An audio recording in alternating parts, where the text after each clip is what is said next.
Watch this moment carefully, because what just happened in Congress wasn't routine questioning.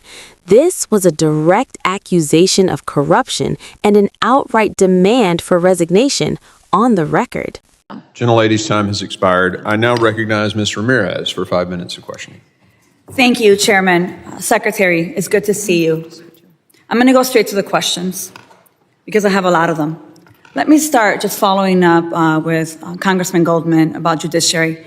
Do you agree that the judiciary is a co-equal branch of government and it is your obligation as a member of the executive branch to honor decisions made by the highest court of the land? Yes or no, Secretary? We are Yes. abiding by all federal judges' orders, absolutely. So yes, it's a co-equal branch of government. Okay, well, let me ask you a follow-up question to that. Do you agree that Congress is a co-equal branch of government and it is your obligation as a member of the executive branch to honor legislation and appropriations duly authorized by Congress? Yes or no? Yes, that's why I'm Thank you. thrilled to work. Well, let for me the ask you the president that is follow-up question enforcing here because I laws. have a lot of them. Do you agree that Article 1 of the Constitution gives Congress the power of the purse? Yes or no?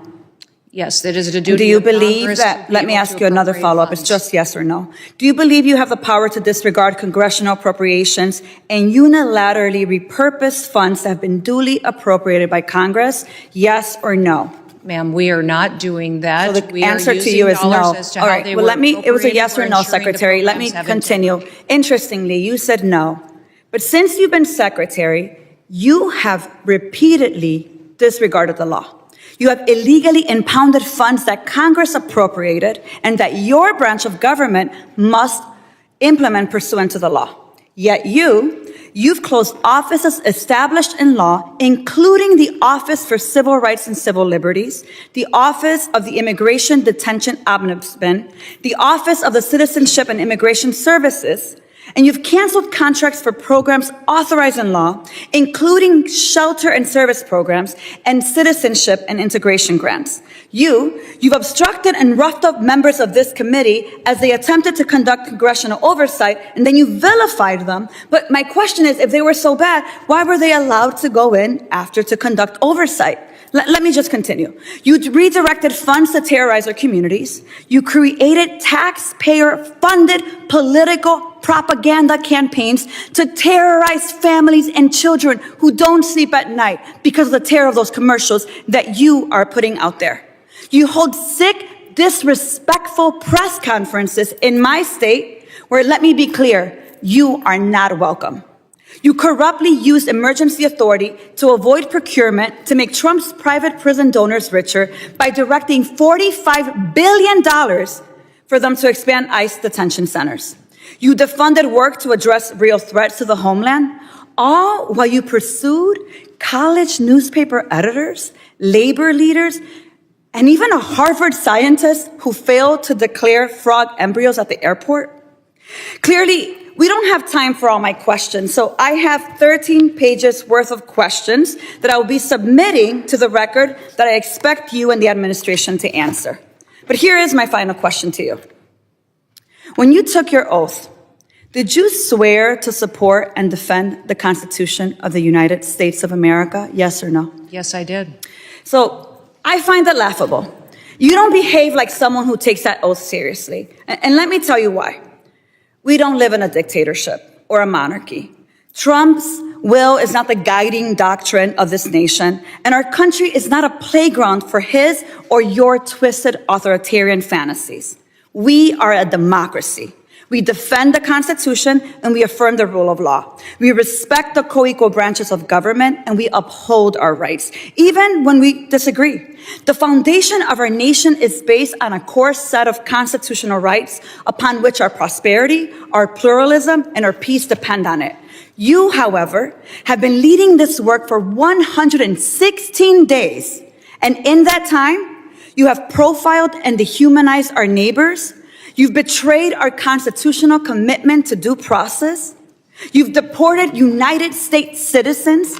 You've undermined the courts. You've broken the law. You've engaged in corruption, and you've weaponized the immigration system to violate civil rights. As Senator Murphy perfectly stated, your department is out of control. But you're responsible. You have betrayed the sacred fundamentals of your oath. And I believe to my core that you are not fit to hold the office. And I again, to your face, demand your immediate resignation. And I put it and place it on the record for all of us to see. With that, Chairman, I yield back. General yields. Mr. Gabarino is recognized. Thank you, Chairman. Madam Secretary, thank you so much for being here today. I'm the chairman of the Subcommittee on Cybersecurity Infrastructure Protection, so I work with CISA a lot. What just happened in Congress was not normal oversight. It wasn't routine questioning, and it definitely wasn't politics as usual. This was a direct accusation of corruption and a public demand for resignation, delivered in real time, on the record for the entire country to see. During a high-stakes hearing, Delia Ramirez took the floor, and from the very first question, the tone was different. There was no warm-up, no long introduction, just direct, calculated pressure. She started with simple yes or no questions, but they weren't random. They were strategic. She asked whether the judiciary is a co-equal branch of government, whether the executive branch is obligated to follow the law, whether Congress has the power of the purse. Each question was laying a foundation, building a framework that would be difficult to escape from. And then the shift happened. Ramirez moved from questioning into accusation, and the focus turned directly to Kristi Noem. What followed wasn't vague criticism, it was a structured case. She accused the department of ignoring congressional authority, of redirecting funds in ways that bypassed the law, of shutting down offices that were established by statute, and of obstructing oversight efforts. These are not minor claims. In a congressional setting, language like this is precise and intentional. Every word is chosen to land, to be recorded, and to carry weight beyond the room. But she didn't stop there. Ramirez escalated even further, framing the issue not as a policy disagreement, but as a breakdown of constitutional order. She invoked the idea that the United States is not a monarchy, not a dictatorship, and that no administration operates above the law. That kind of framing is powerful because it shifts the conversation. It's no longer about specific decisions. It becomes about the legitimacy of how power is being exercised. And then came the defining moment. She looked directly at the secretary and stated that she believed she was not fit to hold office, not as a suggestion, not as a rhetorical flourish, but as a conclusion. And then she demanded her resignation, clearly, directly, and on the record. That is a rare escalation in congressional hearings. Lawmakers criticize each other all the time, but calling for resignation in that setting signals something much bigger. It signals that the issue has moved from disagreement into confrontation. What makes this moment even more significant is the contrast in tone. While Ramirez was forceful, direct, and relentless, the response from Noem remained controlled and measured. There was no matching escalation, no emotional pushback, just steady, contained answers. And in political moments like this, that contrast matters, because viewers aren't just processing the words being said, they're reading the dynamics. They're asking who looks in control, who appears confident, and who is being put on the defensive.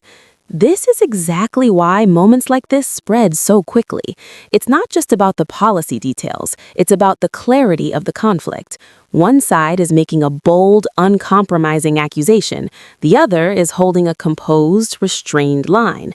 That tension is what drives engagement, and it's what turns a hearing clip into a national conversation. But beyond the viral moment, there's a deeper issue here. This exchange taps into a broader concern about accountability in government.